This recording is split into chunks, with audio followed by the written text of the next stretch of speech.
राष्ट्रवादी एकत्रीकरणबाबत दादांच्या अनुयायांनी विचार करावा, पण काही लोक परिस्थिती बदलल्यावर फायदे तोटे याचा विचार करतात. जयंत पाटील. अजितदादांची इच्छा काय होती याबाबत आमचं बोलून झालं आहे.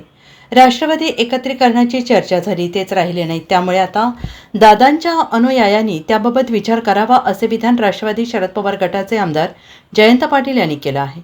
परिस्थिती बदलल्यावर त्याचे फायदे तोटे यावर लोक विचार करत असतात, अशा शब्दात जयंत पाटलांनी राष्ट्रवादी अजित पवार गटातल्या नेत्यांना टोला देखील दिला आहे.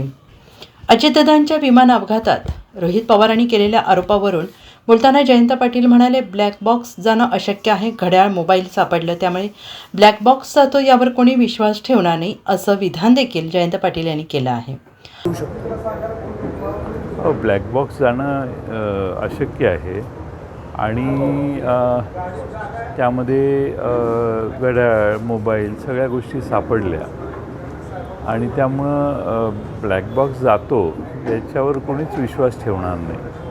पण रोहित पवारांची पत्रकार परिषद मी पाहिलेली नाही, मी पाहीन. रोहित पवारांनी सांगितलं 13 वेळा जयंत पाटील यांच्या घरी आमची बैठक झालेली होती. दादा स्वतः होते. जयंत पाटील साहेबांच्या बंगल्यासमोर CCTV चेक करा, दादा तुम्हाला दिसतील. त्यामुळं हे आता जे चालू आहे एक षडयंत्र असं म्हणतात. पण मात्र आम्ही दोन्ही राष्ट्रवादी एकत्र होणार होतो आणि अमोल कोल्हे यांना प्रदेशाध्यक्ष करण्याचा निर्णय ठरलेला होता दादांचा. ठीक आहे, आता झाली. आता ज्याच्याशी चर्चा झाली तीच व्यक्ती आपल्यात राहिलेली नाही. त्यांचे अनुयायांनी आता त्याच्यावर त्या बाजूच्या लोकांनी विचार करायचा. दादांची इच्छा काय होती यावर आता आम्ही सगळे बोलून झालेलो आहोत.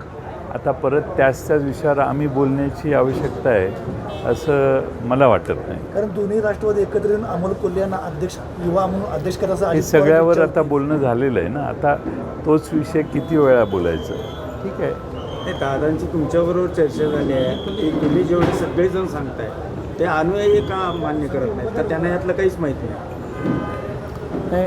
वेगळे प्रत्येकाची वेगळी कारणं असतात.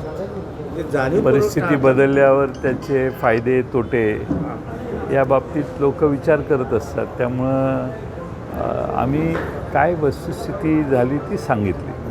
Bureau report SPN Marathi, Sangli.